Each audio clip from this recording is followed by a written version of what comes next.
श्री शिवाय नमस्तु भीम हर हर महादेव। दोस्तों, आप सभी लोग जानते हैं कि 11 अक्टूबर 2024 शुक्रवार को पड़ रही है अश्विन महीने की नवमी तिथि, जो बहुत ही खास है। और दोस्तों, यह वह नवमी है जो कि नवरात्रि महीने में शुक्रवार को पड़ रही है, तो इस दिन का महत्व और भी अधिक बढ़ जाता है। और दोस्तों, इसी दिन किया जाने वाला पंडित जी द्वारा बताया गया एक चुटकी हल्दी वाला उपाय आप लोगों को जरूर करना चाहिए, क्योंकि दोस्तों यह एक ऐसा उपाय है जो कि हर दिन नहीं किया, अश्विन महीने जो नवमी तिथि आती है उसी दिन किया जाता है। अगर आप लोगों ने इस उपाय को नहीं किया है या किसी कारणवश नहीं कर पाए हो तो इस शुक्रवार नवमी के दिन इस उपाय से मत चूकना। दोस्तों देखिए, यह दिन इतना खास होता है, इतना महत्वपूर्ण होता है। देखा गया है कभी कभी बड़े बड़े पूजा पाठ अनुष्ठान से जो मनोकामना पूर्ण नहीं होती है, वह शुक्रवार के दिन एक छोटे से उपाय करने से ही आपकी मनोकामना पूर्ण हो जाती है। और बहुत सारे लोगों इस उपाय को किया भी है और उनको इस उपाय को करने का फल भी जरूर मिला है। अगर आप लोग भी इस उपाय को इस शुक्रवार के दिन करना चाहते हैं तो आप इस उपाय को पहले अच्छे से समझ लेना, सुन लेना, उसके बाद करना। आपको इस उपाय का फल जरूर मिलेगा, आपकी सभी मनोकामनाएं पूरी हो जाएंगी। दोस्तों, हम आपको यहाँ पर बता दें कि यह जो एक चुटकी हल्दी वाला उपाय है, ये उपाय पंडित जी ने अपनी अभी की शिवा महापुराण की कथा में ही बताया है। और इस उपाय को करने से आपके घर में चाहे किसी भी प्रकार की दुख और क्यों ना चल रही हो, आपको उसका कारण भी नहीं पता है कि भाई यह समस्या किस कारण से चल रही है, उसका कुछ भी कारण हो सकता है, जैसे पितृ दोष हो सकता है, काल सर्प दोष हो सकता है, या किसी भी तरह का मंगल दोष भी हो सकता है, और भी बहुत तरह के दोष होते हैं, कुछ भी हो सकता है। पर आपको इस उपाय को करने के लिए अपने दोष को पता लगाने की भी जरूरत नहीं है। आपके घर में किस कारण से इतनी दुख और परेशानियां है, वह भी आपको पता लगाने की जरूरत नहीं है। बस शुक्रवार की नवमी तिथि के दिन इस उपाय को कर लेना, क्योंकि इसी एकमात्र उपाय को करने से आपके पूरे घर परिवार में सुख और शांति हो जाएगी। आपके घर में अच्छे अच्छे काम होने लगेंगे, आपकी जो भी मनोकामना होगी वह भी धीरे धीरे करके पूर्ण होना शुरू हो जाएगी। अब हम समझते हैं इस एक चुटकी हल्दी वाला उपाय को आपको करना कैसे है, किसको करना है, किस करना है और कैसे करना है। देखो, उपाय बिल्कुल आसान है, बस समझने वाली बात है, ध्यान से समझिए, उसके बाद ही आप लोग जो है इस उपाय को जरूर कीजिएगा। सबसे पहली चीज हम लोग ये समझते हैं कि इस एक चुटकी हल्दी वाला उपाय को इस शुक्रवार के दिन किसको करना है। तो देखिए, इस उपाय को घर के सभी सदस्यों को करने की बिल्कुल भी जरूरत नहीं है। घर में से कोई एक मुख्य बड़ा सदस्य ही इस उपाय को करेगा, तो उस घर परिवार के सभी सदस्यों को इस उपाय को करने का फल मिल जाएगा। पर वह बड़ा सदस्य कौन होगा, कौन व्यक्ति इस उपाय को करेगा? तो यहाँ पर देखिए, हम आपको बता दें, घर की जो बड़ी माताएं बहनें होंगी, घर की बड़ी माताओं बहनों में से कोई भी एक माता बहन इस वाले उपाय को कर सकती है। अपने पूरे घर परिवार के लिए घर में सभी सदस्यों को इस उपाय को करने की जरूरत नहीं है। मात्र जो बड़ी माताएं बहनें हैं, उनमें से कोई भी एक माता बहन इस वाले उपाय को करेगी तो उसके घर परिवार के पूरे सदस्यों को इस उपाय का फल मिलेगा। अगर किसी कारणवश माताएं बहनें घर में उपस्थित ना हो या वह इस उपाय को ना कर रही हो, कुछ दिक्कत हो, तो भाई उस जगह पर फिर घर का कोई बड़ा व्यक्ति भी इस उपाय को कर सकता है। माताओं बहनों के कहने का मतलब यह था कि माताएं बहनें घर की लक्ष्मी होती है। जब घर की लक्ष्मी कोई उपाय है तो निश्चित ही भगवान शिव जी बहुत जल्दी प्रसन्न होते हैं और उपाय का फल में बहुत जल्दी और बहुत बढ़ आकर के भी यहाँ पर देते हैं। तो आप लोग ये बात समझ गए होंगे। अब हम ये बात समझते हैं इस वाले उपाय को हमें करना किस समय है। एक चुटकी हल्दी वाला उपाय को हमें इस शुक्रवार नवमी तिथि के दिन करना किस समय है। तो देखिए, इस उपाय को करने का जो समय है, सुबह का समय भी है और शाम का समय भी है। अब देखिए, हम मुख्य रूप से सुबह का समय नहीं बोलेंगे, क्योंकि देखिए ये जो नवमी तिथि है और आप सभी लोग जानते हैं इसका प्रदोष काल का मतलब शाम का जो समय होता है ना, इस दिन भगवान शिव जी का सबसे प्रिय दिन होता है। तो आप लोग इसे एक चुटकी हल्दी वाला उपाय को सुबह के समय भी कर सकते हो और शाम के समय प्रदोष काल में भी कर सकते हो। सुबह के समय अगर कर रहे हो तो 10 या फिर 11 बजे तक भी अगर उपाय करोगे तो भी आपको उपाय फल मिलेगा। वही अगर शाम के समय कर रहे हो तो इस दिन जरूर शाम के समय का ध्यान रखना कि शाम के 6 बजे से लेकर 7 बजे के बीच में अगर आप इस उपाय को कर सकते हो तो बिल्कुल कर लेना, पूरी कोशिश करना। पर अगर किसी कारणवश इस समय के बीच में ना कर पाओ तो रात 8 बजे तक भी अगर आप उपाय को करोगे तो आपको उपाय का फल जरूर मिलेगा। ये बात आपको समझ आ गई। अब बात करते हैं उपाय। हे दुर्गा माता, आपसे हाथ जोड़कर निवेदन है कि इस वीडियो को जो भी लाइक और चैनल को सब्सक्राइब करें उसके जीवन में कभी दुख दर्द मत आने देना। जय मां दुर्गा। नवरात्रि के किसी भी दिन एक चुटकी हल्दी वाला उपाय करोगे तो पितृदोष, धन की तंगी हमेशा के लिए दूर हो जाएगी। 1 महीने में बनोगे करोड़पति। फिर मत कहना बताया नहीं। तो आइए दोस्तों जानते हैं आज के इस वीडियो में। लेकिन दोस्तों आपको एक बात का विशेष ध्यान रखना है, उपाय करने का आपको कोई देखे ना। दोस्तों कई वर्षों के बाद जाकर के ऐसा विशेष संयोग बना है। हल्दी का यह विशेष उपाय करने से राहु दोष, पितृदोष, मंगल दोष, भयंकर से भयंकर क्षण दोष और दोस्तों यहाँ पर सबसे अहम है काल सर्प दोष, जो कि वह भी मात्र इस हल्दी के उपाय से शीघ्र ही दूर हो जाता है। दोस्तों हल्दी का यह उपाय हम भी जरूर करते हैं। 100% आप धनवान हो जाएंगे। हल्दी का यह उपाय आपकी काया पलट कर रख देगा।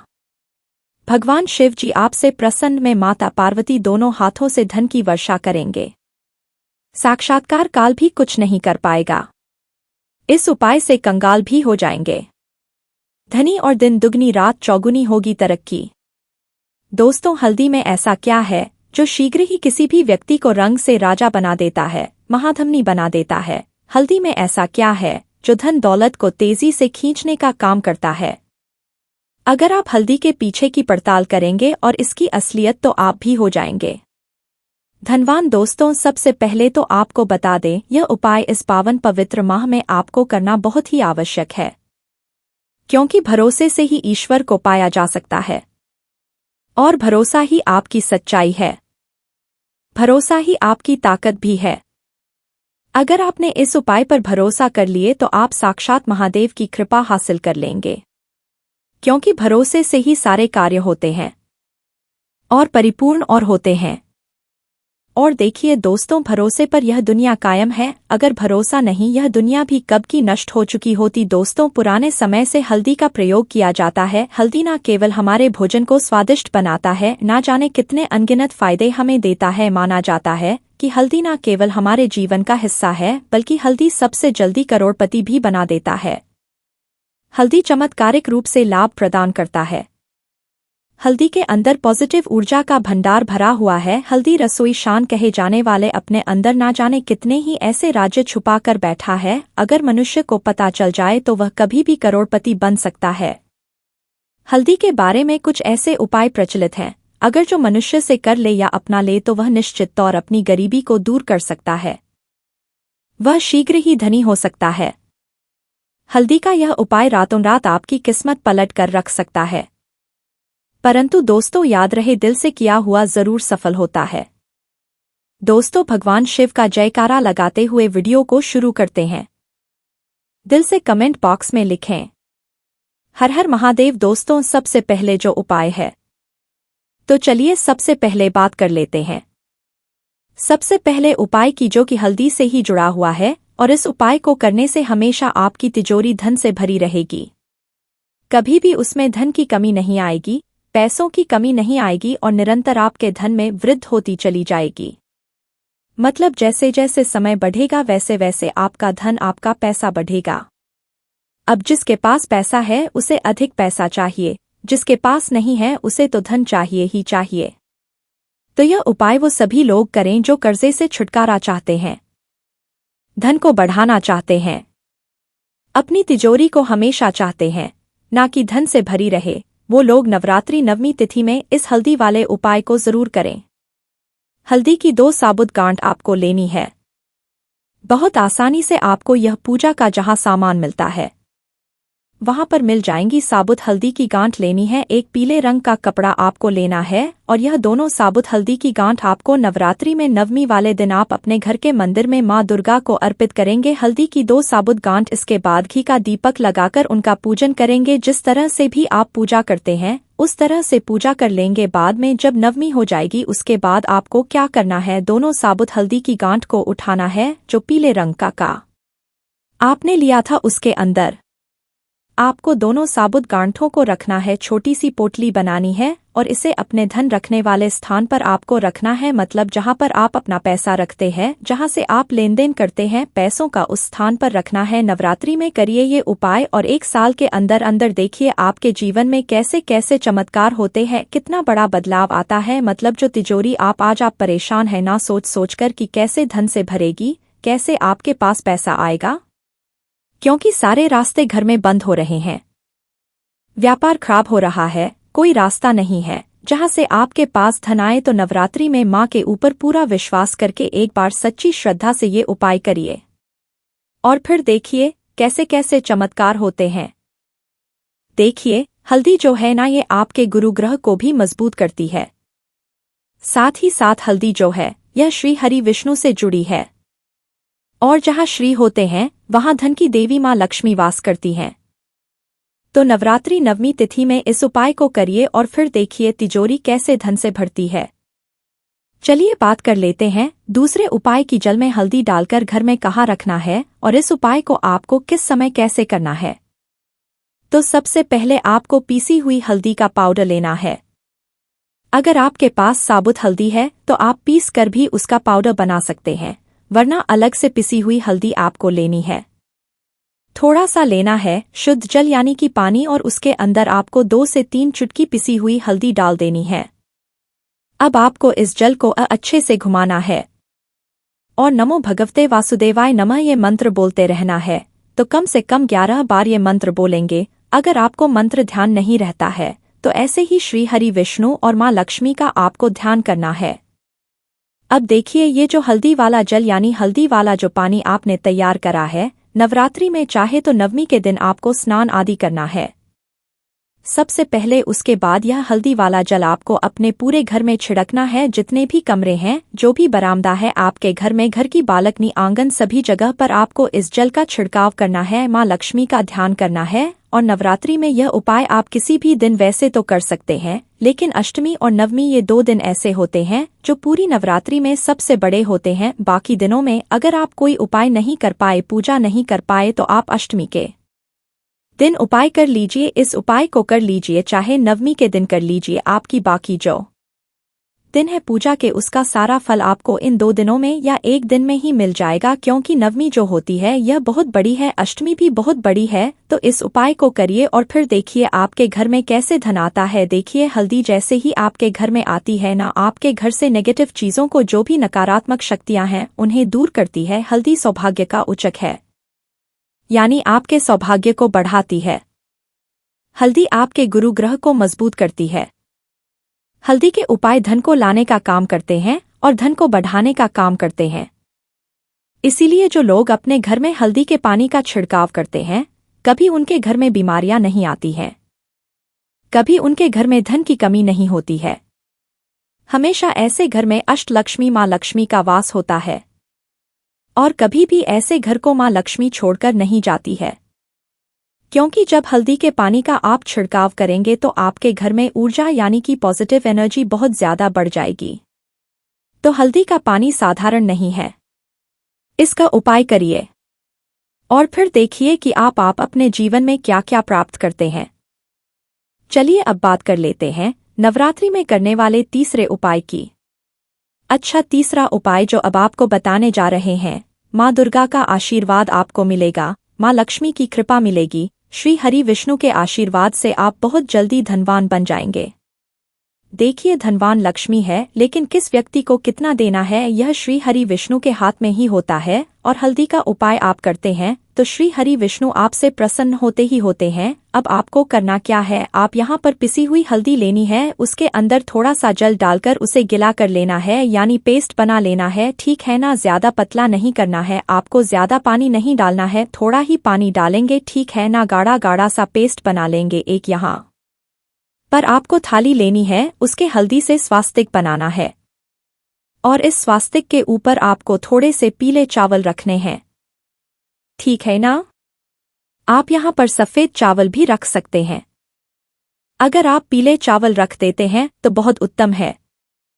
अब पीले चावल कौन से हल्दी मिला लीजिए, चावल पीले हो जाएंगे। अब इसी चावल के ऊपर आपको एक दीपक रखना है, मिट्टी का दीपक रखेंगे, लंबी बाती लगानी है। शुद्ध देसी घी इसके अंदर भरना है और यह दीपक आपको अपने घर के मंदिर में जलाना है। अब देखिए दीपक आपने इसके अंदर रखा है। इस दीपक के अंदर भी एक चुटकी हल्दी आपको डालनी है घी के अंदर और फिर यह दीपक आपको अपने घर के मंदिर में माँ दुर्गा के सामने प्रज्वलित करना है। अब देखिए ये जो उपाय है, इस उपाय को करने से आपके घर की सबसे पहले तो सारी नेगेटिविटी, नकारात्मक ऊर्जा दूर हो जाती है। आपके घर में जो पैसा नहीं आ रहा होता है, जो पैसे आने के रास्ते बंद हो गए थे, वो खुलने लगते हैं। आप देखें कि अचानक ही आपको धन लाभ होता है और आपकी तिजोरी धन से भरती चली जाती है, क्योंकि जितनी भी आपके रास्ते में अड़चनें थी, जो भी आपके रास्ते में आपके जीवन में दुख थे, कष्ट थे, उन्हें यह हल्दी वाला उपाय दूर करता है, क्योंकि आपने इसमें हल्दी का स्वास्तिक बनाया है। अब स्वास्तिक जो होता है साधारण नहीं होता है, तो स्वास्तिक होता है भगवान विष्णु का आसन और माता लक्ष्मी का स्वरूप। और जब आप इस उपाय को नवरात्रि में करते हैं ना, तो फिर आप अपने जीवन में देखते हैं कि हर तरफ से, हर जगह से, हर दिशा आपके पास पैसा आता है। बहुत ही उत्तम उपाय है। नवरात्रि का चाहे तो अष्टमी को कर लेना, चाहे तो नवमी को कर लेना। साथ ही साथ आपको बता दें कि नवरात्रि में लौंग के बिना माँ दुर्गा का पूजन अधूरा होता है, तो 4 लौंग और 1 कपूर घर के मंदिर में रखकर अष्टमी या नवमी वाले दिन जरूर जलाएं और इसी से माँ दुर्गा की आरती करें। साथ ही साथ माँ से प्रार्थना करें कि कोई दुख, कोई संकट आपके घर ना आए और हमेशा घर में सुख समृद्धि बढ़े, धन की वृद्धि हो। तो दोस्तों, आप सभी लोग जानते हैं कि शारदीय नवरात्रों की जो अष्टमी और नवमी तिथि होती है, इन दिनों में सभी लोग, सभी माताएं बहनें क्या करती हैं कि अपने घरों में कन्या भोजन करवाती हैं, क्योंकि माताओं बहनों का ज्यादातर जो है पूरे 9 दिनों का व्रत होता है और वो अपने व्रतों को पूरा करने के लिए कन्या भोजन करवाती हैं। कुछ लोग इस कन्या भोजन को अष्टमी तिथि के दिन कराते हैं, तो कुछ लोग इस कन्या भोजन को नवमी तिथि के दिन कराते हैं। पर दोस्तों, जो कन्या भोजन आप लोगों को कराना है, उसकी विधि क्या होती है? कन्याओं को आपको बुलाना चाहिए। कितनी कन्याएं बुलानी चाहिए? और कन्याओं के साथ में आप लोगों को और किसको बुलाना चाहिए? कन्याओं को तोहफा क्या देना चाहिए? कन्याओं की विदाई कैसे करना चाहिए? कन्याओं के हाथ में क्या रखकर भेजना चाहिए, जिससे कि आपके घर में हमेशा सुख और शांति, धन समृद्धि की कभी कमी ना आए। क्योंकि दोस्तों, जो शारदीय नवरात्रि के 9 दिन होते हैं, 9 दिनों में 9 देवियों का विशेष महत्व होता है और जब वहीं पर आप लोग कन्याओं को बुलाकर अपने घर में उनको भोजन कराते हैं, उनकी पूजन करते हैं, तो स्वयं 9 देवियां आपसे होती है और वो आपको आशीर्वाद देकर जाती है, जिससे कि आपके घर में कभी किसी चीज की कमी नहीं होती, धन समृद्धि जो है बढ़ती ही जाती है। तो इस वीडियो में हम आप लोगों को कन्या पूजन की और कन्या भोजन की बिल्कुल सटीक जानकारी देंगे कि आप लोगों को कन्या पूजन कैसे करना है, कन्या भोजन कैसे करवाना है। ठीक है, तो सबसे पहले चीज दोस्तों, हमने आपको ये वीडियो मतलब ये बात पहले ही समझाती है कि आप लोगों को कन्या पूजन कब करना है, कन्या भोजन कब करना है, क्योंकि इस बार दोस्तों यहाँ पर अष्टमी और नवमी को लेकर आप लोगों के मन में जो भी कंफ्यूजन, उसके बारे में भी हमने आपको बता दिया है। अब देखिए यहाँ पर अगर आप लोग अब कन्या भोजन या कन्या पूजन करने का सोच रहे हैं, तो आपको अब टेंशन बिल्कुल नहीं लेना है। कुछ नहीं सोचना है कि अष्टमी कब है, नवमी कब है। 11 अक्टूबर के दिन या 12 अक्टूबर के दिन जब आपको समय मिल रहा है, जब आप कन्या भोजन कर लेना है। सबसे उत्तम अगर कहा जाए कि भाई किस दिन हम कन्या पूजन या कन्या पूजन करें, तो 11 अक्टूबर का ही दिन होगा। जिस दिन आप लोग कन्या पूजन या कन्या पूजन करेंगे, तो स्वयं माता रानी आपको आशीर्वाद यहाँ पर जरूर देकर जाएंगी। तो चलिए दोस्तों, अब हम जानते हैं कि आप लोगों का जो कन्या भोजन है वो आपको करना कैसे है। देखो, कन्या भोजन जिस दिन हम लोग करवाते हैं, उस दिन जो है हमें कुछ नियमों का पालन करना होता है, जैसे कि सुबह सुबह जल्दी उठ जाना होता है। देखो, सभी घर का उठना जरूरी नहीं है, पर विशेष रूप से जो कन्या पूजन की, कन्या भोजन की तैयारियां जो करती है वो माताएं बहनें करती है, तो विशेष रूप से जो है माताओं बहनों को जो है सुबह सुबह जल्दी उठ जाना होता है, जिस दिन वो कन्या भोजन करवा रही हो। तो मतलब 11 अक्टूबर के दिन सबसे सही रहेगा कन्या भोजन करवाना। बाकी दशहरे के दिन, दशमी के दिन भी करा, उसके बाद कभी भी करा सकते हो। और हम तो ये कहते हैं कि इन नवरात्रि के 9 दिनों में किसी भी दिन अगर आपने कन्या भोजन कराया है, तो माता रानी का आशीर्वाद आपके ऊपर जरूर होगा। पर कुछ लोगों का जो है यहाँ पर नियम होता है कि उनके 9 दिनों के व्रत के साथ में ही जो है आपने वो कन्या पूजन कर दिया और अपने व्रतों को पूरा करती है। तो इस वजह से जो है हमने आपको अष्टमी, नवमी का जो दिन है वो बता दिया। ठीक है, तो 11 अक्टूबर के दिन सबसे सही है। आपका कन्या भोजन कराने के लिए चाहे अष्टमी का दिन ले लो, चाहे नवमी का दिन ले लो, 11 अक्टूबर के दिन अगर आप कन्या पूजन कराओगे तो बहुत अच्छा माना जाएगा और आपको माता रानी का यहाँ पर आशीर्वाद भी प्राप्त जरूर होगा। तो सबसे पहले चीज दोस्तों, आप लोग सुबह जो है इस दिन जल्दी उठ जाना। जल्दी उठने का मतलब यह है कि ब्रह्मा मुहूर्त में उठ जाना। तो सुबह जल्दी उठकर आप सबसे पहले स्नान कर लेना, अपने घर की सारी साफ सफाई कर लेना। विशेष रूप से आपके घर का जो रसोई घर है उसको अच्छे से साफ करना है, क्योंकि आज जो आपके घर में कन्याएं आएंगी उन कन्याओं की जो भोजन आप लोग बनाओगे वो आपके ही घर के आप रसोई घर में बनाओगे। और अगर हो सके तो अपने घर के सभी सदस्यों से बोलना कि वो भी इस दिन सुबह जल्दी उठे और अपने में ऐसा भाव बनाना कि माता रानी के 9 रूप आपके घर में आ जाने वाले हैं।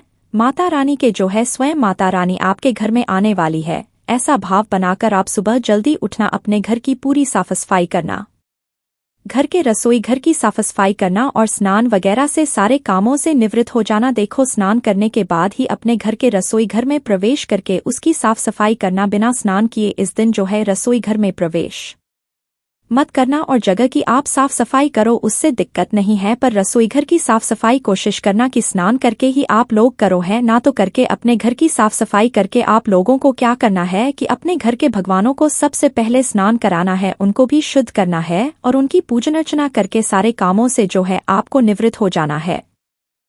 उसके बाद में दोस्तों अब आप लोगों को क्या करना है कि आज आप कन्या भोजन कराने वाले हैं, तो आपको इसकी तैयारी करना है।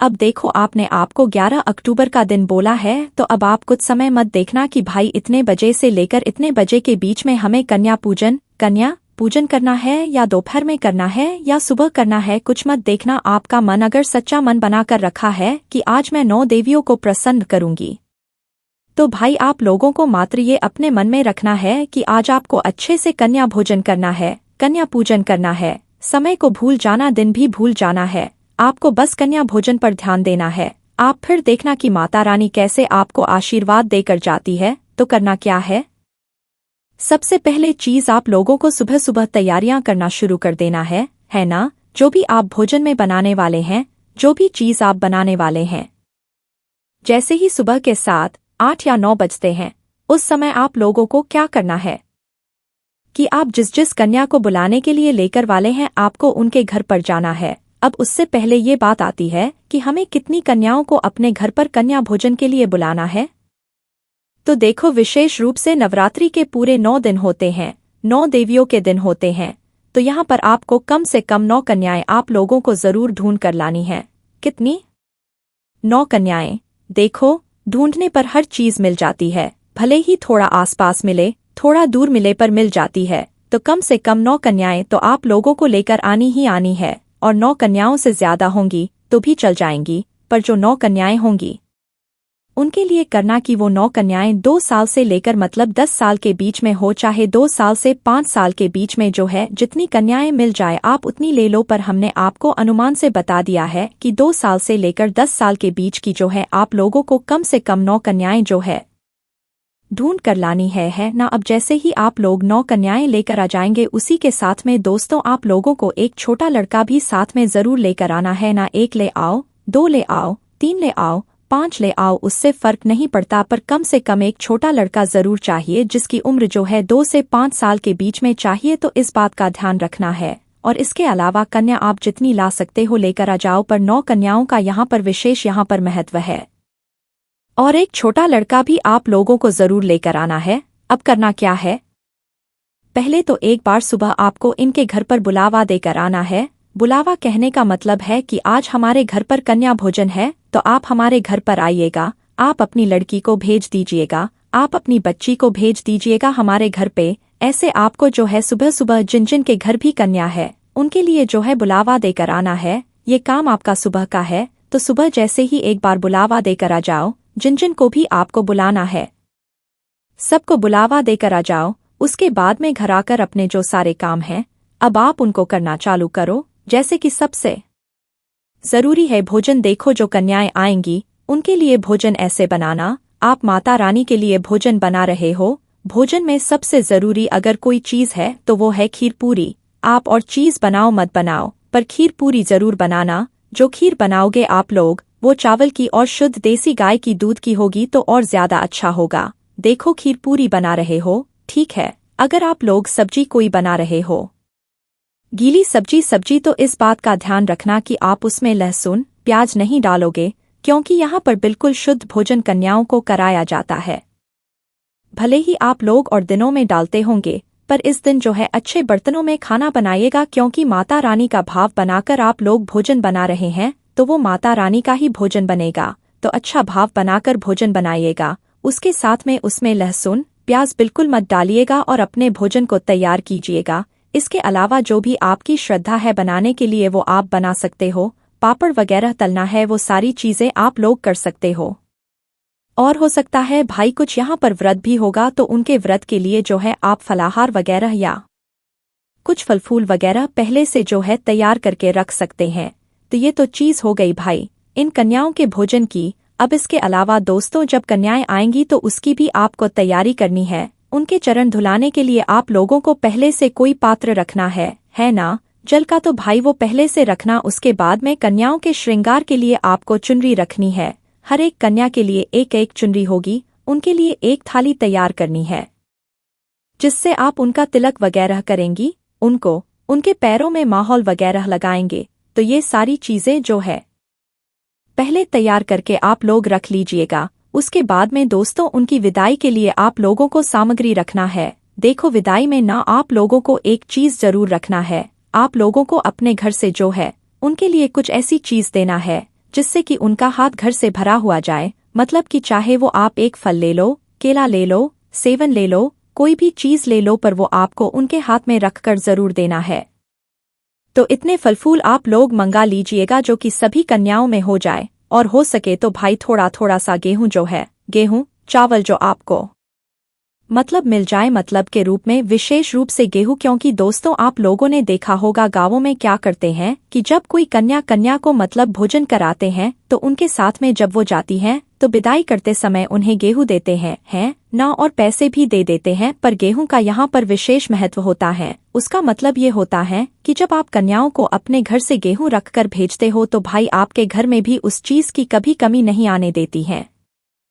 सुख समृद्धि बढ़ती है उस चीज से और धन समृद्धि बढ़ती है ना। तो गेहूं की जो है कुछ थोड़ी थोड़ी सी मतलब एक एक मुट्ठी जो है या एक एक खोबा जिसे हम कहते हैं गेहूं, वो पन्नी में पहले से भरकर रखना सभी कन्याओं के लिए है ना। ये तैयारी हम आपको करने के लिए बता रहे हैं। अब जैसे ही आपकी ये सारी तैयारियां हो जाती है उसके बाद में आपको क्या करना है कि अब सबसे पहले जो है मतलब जैसे ही आपकी सारी तैयारियां हो गई, भोजन बन गया आपका, अब 10 से 11 बजे के लगभग आप लोगों को वापस से उन सभी कन्याओं के घर पर जाना है जिनको आपने बुलाया हुआ था। देखो कन्याओं को जब हम बुलाने जाते हैं तो एक बार तो न्योता देते हैं, पर दूसरी बार जब हम जाते हैं तो उनको अपने साथ में लेकर आते हैं, है ना। तो इस कन्या भोजन में कन्या पूजन में आपको कन्याओं को अपने साथ में लेकर भी आना है। तो हर कन्या के घर पर जाइए, उसको अपने साथ में अपने घर पर लेकर आइए। और अगर आपके घर के परिवार के और भी सदस्य जन हैं तो उनसे भी बोल दीजिए कि वो और कन्याओं को लेकर जाए, जिससे कि आपका काम आसान हो जाएगा, है ना। तो भाई सभी कन्याओं को एक एक करके उनके घर से आप लोगों को हाथ पकड़कर अच्छे से बाहर से लेकर आना है, माता रानी को समझकर लेकर आना है और अपने घर पर अच्छे से उन्हें बिठा देना है। ठीक है, थोड़ी देर बैठे रहने देना है जब तक आप सभी कन्याओं को इकट्ठा कर लीजिएगा। साथ ही में एक छोटा जो लड़का है उसको भी आपको जरूर लेकर आना है। आप अपने घर पर उन्हें ले आइएगा, ठीक है। उनके लिए आसन लगा दीजिएगा। आसन के बाद उनको वहां पर बैठा दीजिएगा। अब बैठाने के बाद दोस्तों आपका भोजन तैयार है, आपका सब कुछ तैयार है। अब आप लोग भोजन की थाली तैयार करो। अब देखो यहाँ पर एक गलती आप लोग हो सकता है कर दो, इसलिए हम आपको पहले से ही सतर्क कर देते हैं कि यहाँ पर आपको दोना पत्तल डिस्पोजल इन चीजों का उपयोग नहीं करना है। दोनों पत्तल आप समझ गए ना, जिसमें अगर कोई भी भोजन करता है तो उस भोजन की थाली को पूरा फेंक दिया जाता है, उसका फिर दोबारा से कोई काम नहीं होता है ना। तो यहाँ पर आपको कन्या पूजन में दोना पत्तल डिस्पोजल का प्रयोग नहीं करना है। किसका प्रयोग करना, आपने ही घर के जो बर्तन हैं उनका प्रयोग करना है। और अगर आप लोगों के पास इन कन्याओं के लिए नए बर्तन रखे हुए हैं जिनमें आप इन्हें भोजन परोस सकते हैं तो और ज्यादा अच्छा है, वरना जो आपके घर में जो है अच्छे बर्तन हैं भैया उनका आप लोगों को प्रयोग करना है इस कन्या भोजन के लिए। ठीक है, दोनों पत्तल का प्रयोग मत करना, क्योंकि दोस्तों यहाँ पर दोनों पत्तल जो है एक बार इस्तेमाल के बाद फेंक दिए जाते हैं। पर जो आपके घर की थालियां होंगी, जब ये सभी 9 देवियां 9 कन्याएं जो है या जितने भी कन्या है ये सभी इस थाली के अंदर भोजन करेंगी, तो भाई आपको आपके घर में ये थाल मतलब कि ये 9 देवियां बरकत करती है, तो भाई आपके घर में ये थाली हमेशा रहेंगी, तो भाई ये अच्छा माना जाता है। इसलिए दोनों पत्तल डिस्पोजल का प्रयोग ना करते हुए अपने ही घर की थाली, प्लेट और गिलास का जो है प्रयोग कीजिएगा। इसी में जो है इन सभी कन्याओं को भोजन परोसिएगा और मतलब उनको खिलाएगा। ठीक है, तो सभी के सामने अपनी भोजन की थाली रख दीजिएगा और उनसे कहिएगा कि आप पहले भोजन ग्रहण करो। अब देखिए यहाँ पर हम आपको एक बात और बता दें कि देखो, जब आप कन्याओं को घर पर लेकर आओगे ना, तो सबसे पहले आपको उनके चरण धुलाने हैं। सभी कन्याओं को इकट्ठा करने के बाद चरण धुला देना है। 9 कन्याओं के साथ में जो काम आप 9 कन्याओं के लिए करोगे वही काम आप उस छोटे लड़के के लिए भी करोगे, उसके भी चरण धुलाओगे। अब देखो, कुछ लोग यहाँ पर पहले चरण धुला देते हैं, उसके बाद में उनको चुनरी वगैरह टीका वगैरह पहले ही कर देते हैं। पर कुछ लोग जो हैं यहाँ पर विदाई के समय करते हैं, तो ज्यादा सही जब रहता है जब हम विदाई के समय जो है उनको चुनरी वगैरह उनके टीका वगैरह माहौल वगैरह लगाते हैं, तो वो ज्यादा सही रहेगा। तो आप उनको घर में प्रवेश देते समय बस उनके चरण धुला देना, उसके बाद उनको सीधा भोजन कराने के लिए बैठा देना। अब उन्हें आराम से भोजन करने देना, उनको जो भी चीज चाहिए उनको सामने लाकर खड़े कर देना, उनको खुश रहने देना। वो इतना हंस खेल रही है, उन्हें खेलने देना, उन्हें कोई भी रोक-टोक आप लोग बिल्कुल मत करना, तो उन्हें आराम से भोजन कर लेने देना। जैसे ही उनका भोजन हो जाता है, भोजन करने के बाद दोस्तों आप उनके सामने से सारी थालियां उठा लीजिए, साफ सफाई कर दीजिए, उन्हें एक अलग जगह पर बैठा दीजिए। अब बिठाने के बाद दोस्तों क्या करना है, आप लोगों को यहाँ पर सबसे पहले उनके श्रृंगार की तैयारी करना है। श्रृंगार के लिए हमने आपसे बोला हुआ था थाली तैयार करना है। उनके तिलक के लिए तिलक चावल वगैरह आप लोगों को उनको लगाना है। तिलक चावल लगाने के बाद दोस्तों आप लोगों को उनके यहाँ पर पैरों में मोहर लगाना है। माहौल आप सभी लोग जानते हैं ना, तो उनकी सभी कन्याओं के पैरों में मोहर लगा दीजिएगा। माहौल लगाने के बाद एक एक चुनरी सभी कन्याओं के सर पर आप लोगों को उड़ाना है। चुनरी जैसे ही उड़ जाती है, उसके बाद में आप लोगों को क्या करना है कि उन कन्याओं को आप थोड़ी देर अपने ही घर में बैठे रहने देना है, मतलब खेलने देना है। आप उनसे बोल दो कि अब आप थोड़ी देर यहीं बैठो, खेलने मतलब खेलते रहो। उन्हें कुछ खेलने के लिए चीजें दे दो, वो हंसती खेलती रहें। आपके घर में जितना देर हो सके ना, कोशिश करना वो आपके घर में हंसती खेलती रहें।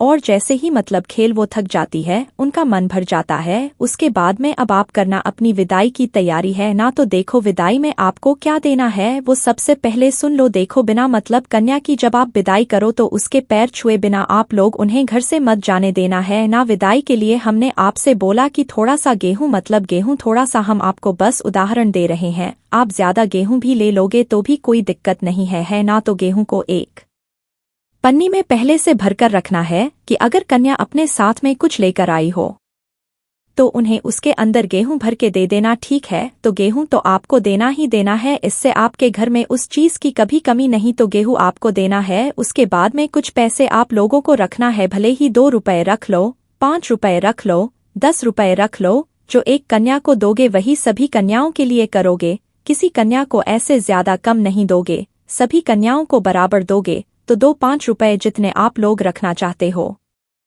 देने के लिए वो रख लेना। उसके बाद में एक फल 2 फल जितने देना चाहो वो दे सकते हो। सेब फल, केला, जो आपको मन करे वो रख लो।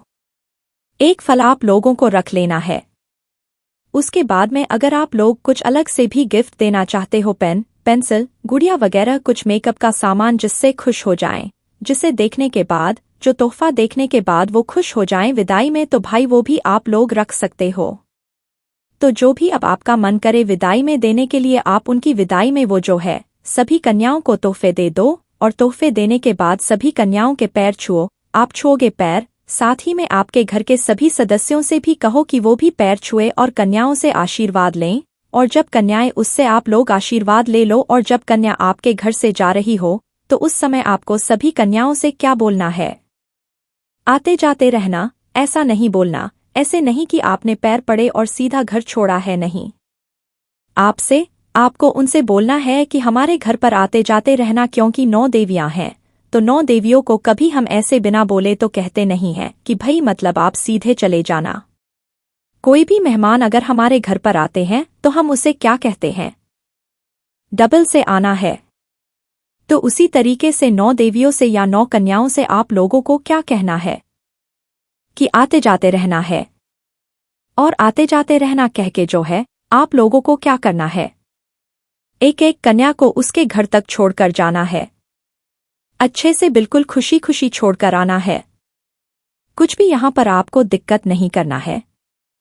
तो एक एक कन्या को जैसे ही आप लोग छोड़कर आ जाते हैं, आपका ये कन्या पूजन, कन्या भोजन सफल हो जाता है। अब दोस्तों, अगर आप लोग अष्टमी के दिन कन्या भोजन करना चाहते हैं तो आप ध्यान रखिएगा, 11 अक्टूबर के दिन 12 बजे से पहले पहले कर लीजिएगा। नवमी तिथि के दिन करना चाहते हैं तो 12 बजे के बाद कीजिएगा। तो इस बात का आप लोगों को बस ध्यान रखना है। बाकी दोस्तों, आप लोग कुछ चिंता मत करो, आपकी अष्टमी नवमी आज ही के दिन है। अगर आप सुबह भी कन्या भोजन कर लेते हो, कन्या पूजन कर लेते हो, तो भी वो नवमी के दिन में ही आएगी। आपको इतनी टेंशन लेने वाली कोई भी बात नहीं है। बस मन में भाव बनाना कि 9 देवियों को आज आप प्रसन्न करने वाले हो, उनको भोजन कराने वाले हो, उनकी पूजन करने वाले हो। इस तरीके से आप लोगों को पूरा कन्या भोजन करना है। हमने आपको एक छोटी सी छोटी चीज से लेकर बड़ी से बड़ी चीज भी हमने आपको कन्या पूजन के बारे में, कन्या भोजन के बारे में बता दी है। आपके मन में भी कोई भी प्रश्न है तो उसे आप हमसे कमेंट करके जरूर पूछिएगा।